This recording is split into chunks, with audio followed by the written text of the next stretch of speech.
और आइए अब शुरू करते हैं आपका पसंदीदा प्राइम एट 4। नमस्कार, मैं हूं दिनेश गौतम।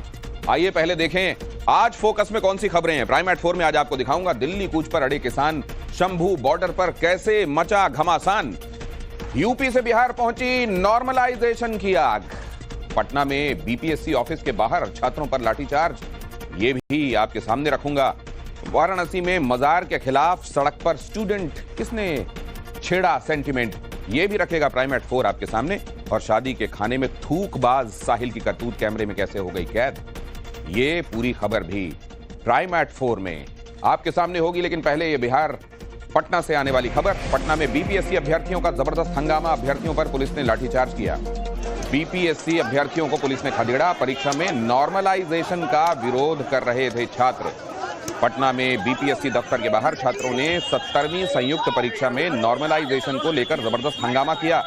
हंगामा इतना भयंकर कि पुलिस को छात्रों को तितर बितर करने के लिए लाठीचार्ज करना पड़ा। उम्मीदवारों ने पटना का बेली रोड जाम कर दिया। उग्र प्रदर्शन देखते हुए पुलिस ने छात्रों पर लाठियां भांजी। बीपीएससी परीक्षा में नॉर्मलाइजेशन का मुद्दा गरमाया हुआ है, जिसे लेकर छात्र सड़क पर उतर आए। मामला इतना बढ़ गया कि पुलिस को लाठीचार्ज करना पड़ा। अब देखिए किस तरह से महिलाओं को दौड़ा दौड़ा कर पीटा जा रहा है। एक भी महिला पुलिस नहीं है, मेल पुलिस ऑफिसर मार रहे हैं यहाँ पे लोगों को। ये क्या तरीका हुआ? आप पेपर पे बड़े बड़े महिला सशक्तिकरण के वादे करते हैं कि हम महिलाओं को बहुत आगे ले जा रहे हैं, ये आपका महिला सशक्तिकरण है। आंदोलन को कुचला जा रहा है। बिल्कुल, ये आंदोलन को सिर्फ बात करने आए थे, लेकिन हम लोग का बात सुना नहीं गया, बात करने का मौका नहीं दिया गया, ऊपर से लाठीचार्ज किया गया। हम लोग कोई भी कुछ भी गलत नहीं कि हम शांतिपूर्वक ढंग से अपना बात करने आए थे, ऊपर से हम लोग को यही लाठीचार्ज नहीं होनी चाहिए थे। हम लोग शांतिपूर्वक से आए थे तो शांतिपूर्वक बात करनी चाहिए था। ऐसे लाठीचार्ज करना कहीं तक जायज नहीं था। हम लोग सब कोई बीपीएससी जितने भी आए बीपीएससी के नहीं आए। हम लोग पढ़ नहीं पा रहे। रोज रोज जब बोले कि ये नहीं होगा, जब बोले आप नेगेटिव मार्किंग हम लोग तब भी सुने, जब चेंज किए हम लोग सुने, लेकिन नॉर्मलाइजेशन नहीं होनी चाहिए। तो चीजें अब नॉर्मल हो रही हैं नॉर्मलाइजेशन की प्रक्रिया की वजह से। बहरहाल बीपीएससी अभ्यर्थियों को खान सर का समर्थन, आप जानते हैं कि तमाम प्रतियोगी परीक्षाओं के जो विद्यार्थी हैं उनके बीच में खान सर काफी लोकप्रिय हैं और अभ्यर्थियों के साथ सड़क पर उतरे खान सर। नॉर्मलाइजेशन खत्म करा के ही जाएंगे, कहा खान सर। जब तक कि नॉर्मलाइजेशन रद्द नहीं हो जाता तब तक के लिए नहीं हटेंगे यहाँ से। लेकिन ये कहा जा रहा है जो लीक होता है क्वेश्चन, उसको रोकने के लिए इस तरह की प्रक्रिया। पेपर लीक होता है तो किसकी गलती से? आयोग की कमी से। हम 1 लाख बच्चों की परीक्षा लिए, पूछिए इनसे 1 लाख का लिए कि नहीं लिए? कोई माई का लाल हमारा पेपर लीक करके देख लेना, यहाँ पर उनको व्यवस्था कर देंगे हम लोग। यहाँ पे जो लीक करता है उसका इनकाउंटर कर दिया जाए, यहाँ पे खत्म कहानी, मार के उड़ा दीजिए, यहाँ पे बुलडोजर चढ़ा दीजिए। यहाँ पे जो पेपर लीक करता है उसका नार्को टेस्ट कराइए, उसका पोलियोग्राफिक टेस्ट कराइए। अगर आपको 10 लोगों पे शक है तो उनका भी कराइए। अगर आपको लगता है कि हमारे आप पे इन पे किसी पे शक है, हम लोग का नार्को टेस्ट पोलियोग्राफिक टेस्ट कराइए। अगर उसमें पता चलता है पेपर लीक करते हैं, वहीं उड़ा दीजिए उसको, सीधा इनकाउंटर। बच्चों के भविष्य के साथ खिलवाड़ नहीं, यहाँ पर बच्चों के भविष्य के साथ नहीं खेलने देंगे, ये वादा करते हैं हम। तो आप ये भी देखिए कि इंसाफ के लिए अब सीधे सीधे एनकाउंटर और बुलडोजर की मांग भी तमाम जगहों पर आम की जाने लगी है। शंभू बॉर्डर से किसानों को रोकने पर बड़ा बवाल। अगली खबर, पुलिस ने किसानों पर छोड़े आंसू गैस के गोले। किसानों को रोकने के लिए पुलिस ने बैरिकेडिंग की। किसानों का फिलहाल दिल्ली कूच का प्लान रुका। किसान नेता पंढेर ने जत्थे को वापस बुलाया। 6 किसान जख्मी होने के बाद वापस बुलाया गया जत्थे को। किसानों को रोकने के लिए पुलिस ने आंसू गैस के गोले छोड़े, इसमें कई किसान जख्मी हो गए, जिसके बाद किसान नेता ने जत्थे को वापस बुलाया। फिलहाल दिल्ली कूच का प्लान रोका गया है, लेकिन उससे पहले किस तरीके की स्थितियां बनी इन तस्वीरों में आप देख रहे हैं। किसानों ने किस तरीके से बैरिकेडिंग रोकी, बैरिकेडिंग तोड़ी, और फिर पुलिस ने कैसे आंसू गैस के गोले दागे और किस तरीके से बॉर्डर पर एक बार फिर से घमासान दिखाई दिया, वो आपको इन तस्वीरों में दिखाई दे रहा है। फिर से एक्शन देखने को मिला है। यहाँ पर टीयर गैस चलाई गई है क्योंकि किसान आगे बढ़ने की कोशिश कर रहे थे, बैरिकेडिंग को तोड़ने की कोशिश कर रहे थे, लेकिन बार बार वार्निंग दी जा रही थी हरियाणा पुलिस की तरफ से। जब किसान पीछे नहीं हटे तो टीयर गैस चलाई गई है। इस वक्त आप देखिए बहुत जो धुआं उठता हुआ वहां से दिखाई दे रहा है। इससे पहले किसानों ने यह भी कहा था कि मिर्ची वाला स्प्रे चलाया जा रहा है और अब एक बार टीयर गैस चलाई गई है। तो किसानों को पीछे हटाने के लिए, तितर बितर करने के लिए टीयर गैस सेल का इस्तेमाल किया गया है। और दिल्ली कूच पर निकले किसानों का ऐलान। किसानों ने कहा मर जाएंगे तब भी दिल्ली जाएंगे। पुलिस प्रशासन ने कहा दिल्ली जाने की परमिशन नहीं है।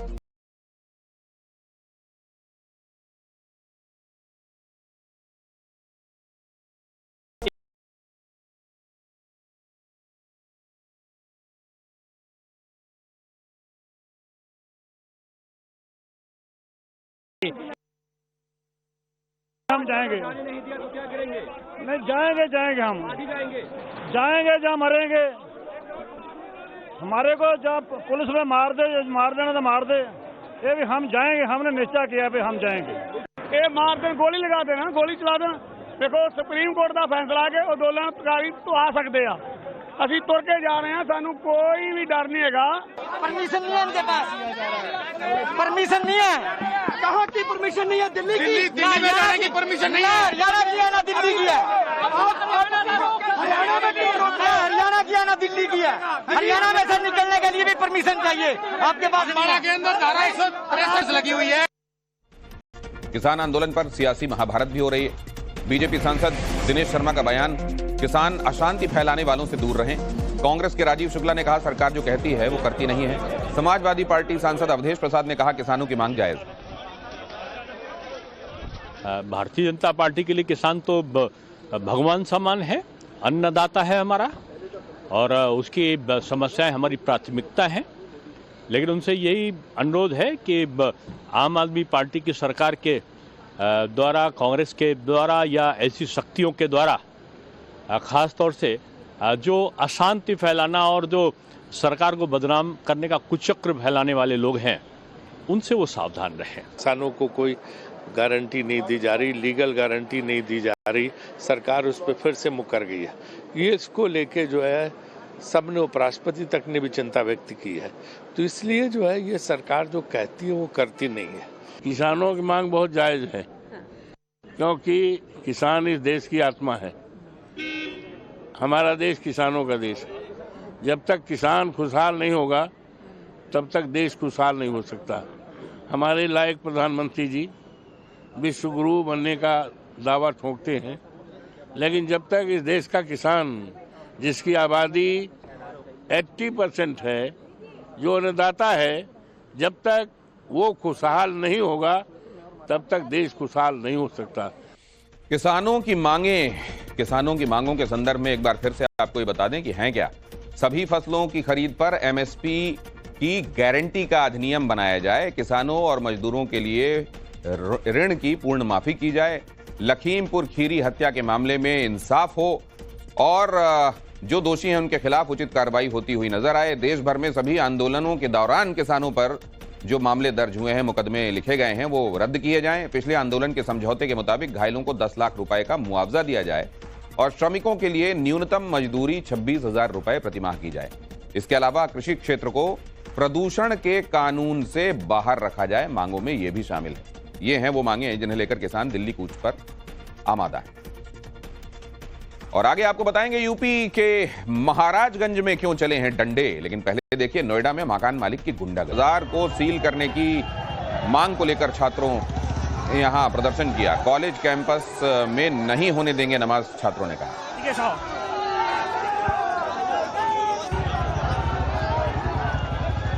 और उस पूरे दौरान हंगामे की तस्वीरें आपको अलग अलग एंगल से, कैमरे से यहां पर देखने को मिल रही हैं।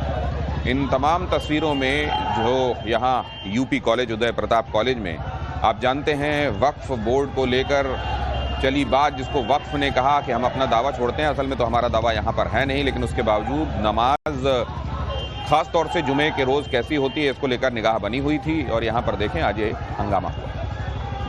हम ये बताना चाहते हैं कि छात्र नेताओं को प्रशासन दबा सकती है, हमें नहीं दबा सकती। यह पठन पाठन का क्षेत्र है, यहाँ पढ़ाई लिखाई होगी। ना कोई यहाँ नमाज अदा करेगा, ना यहाँ कोई कुछ और होगा। यहाँ पे बस केवल पढ़ाई होगी। और ये जो वाकई बोर्ड ने फर्जी बयान दे के माहौल बिगाड़ने का काम किया है, उसके खिलाफ सरकार सख्त कार्रवाई करे। और ये खबर ग्रेटर नोएडा से। ग्रेटर नोएडा में किसानों और पुलिस के बीच में झड़प हुई। 40 से ज्यादा किसान हिरासत में लिए गए। गिरफ्तार किसानों के समर्थन में जा रहे थे ये और किसान। परी चौक पर पुलिस ने किसानों को रोका। हमें अभिव्यक्ति की आजादी है। बाबा साहब के संविधान को ये लोग नहीं मानते। हम किसान अपना हक लेकर आएंगे। किसानों के समर्थन में कांग्रेस सांसदों का भी प्रदर्शन। कांग्रेस सांसदों ने सरकार पर सवाल उठाए। दीपेंद्र हुड्डा ने कहा किसानों से किए गए वादे पूरे क्यों नहीं किए जा रहे। संसद भवन के बाहर इस प्रदर्शन में कांग्रेस सांसद दीपेंद्र हुड्डा, जयप्रकाश सहारण, सतपाल ब्रह्मचारी और वरुण मुलाना ने हाथों में एमएसपी गारंटी दो और किसानों से बात करो वाले पोस्टर जब किसान आंदोलन हुआ तो सरकार ने कुछ वायदे किए थे किसानों के साथ, देश के किसानों के साथ, जिसमें एमएसपी को अमली जामा पहनाकर लीगल गारंटी देने का एक वायदा था। बहुत लंबे अरसे तक जब वो वायदा पूरा नहीं हुआ तो किसानों ने अपना आंदोलन दोबारा से शुरू किया और एक पक्का मोर्चा हरियाणा पंजाब बॉर्डर पे किसान बड़े लंबे समय से उस मोर्चे के माध्यम से वहां बैठे हुए हैं, शंभू बॉर्डर। आज किसानों ने दोबारा से दिल्ली कूच करने का निर्णय किया है, जो इस सरकार की वायदा खिलाफी का प्रतीक है। हमारी मांग है कि सरकार तुरंत अविलंब किसानों से बातचीत करे। और आगे आपको दिखाएंगे राज्यसभा में नोट पर बवाल कैसे हुआ, लेकिन पहले देखिए जरा। टॉप के साथ थे संविधान के साथ राहुल गांधी ने किया प्रदर्शन। यहां चेहरे पर मास्क और हाथ में संविधान की कॉपी। की हिम्मत नहीं है कि अडानी पे चर्चा करें चर्चा करने में क्या एतराज है? मैम आप लोगों की मांग बात ही तो है, लोकतंत्र में चर्चा ही तो होती है। ओके मैम, इससे भी डर रहे हैं। राहुल को देशद्रोही कहने पर प्रियंका ने रिएक्शन दिया। बीजेपी नेहरू जी को देशद्रोही कहती है, इंदिरा राजीव जी को भी देशद्रोही कहती है। राहुल का देशद्रोही कहना कोई नई बात नहीं है।